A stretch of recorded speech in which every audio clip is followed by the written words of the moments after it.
Saya adalah orang yang peduli dengan sampah plastik. Jadi selalu bawa tumbler kemana-mana.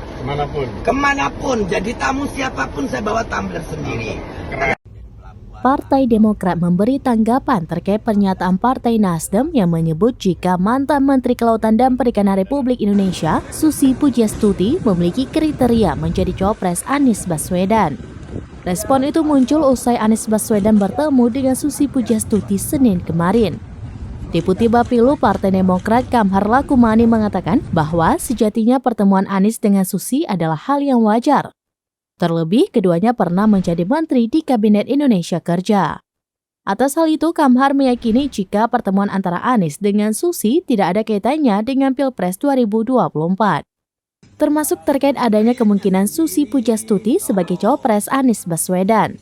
Tidak hanya itu, menurut Kamhar, tidak melulu pertemuan Anies dengan beberapa tokoh diartikan sebagai sinyal pengusungan cawapres. Saat disinggung terkait respon Demokrat jika nantinya Anies Baswedan menetapkan Susi Pujiastuti sebagai cawapres, Kamhar mengembalikan pada perjanjian di Piagam Kerjasama Koalisi Perubahan, di mana dalam perjanjian itu seluruh partai koalisi, dalam hal ini Partai Nasdem, Demokrat, dan PKS telah menyerahkan perihal nama cawapres kepada Anies Baswedan. Jadi kayak udang, besok kita lihat udang ini naik lagi. Karena pakai tepung beras jadi gluten free.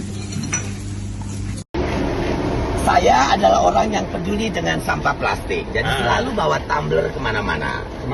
Kemanapun. Jadi tamu siapapun saya bawa tumbler sendiri. Di pelabuhan lah tahun 2015-2016. Ini pelabuhan Pangandaran. Menuju pelabuhan nelayan. Tepatnya.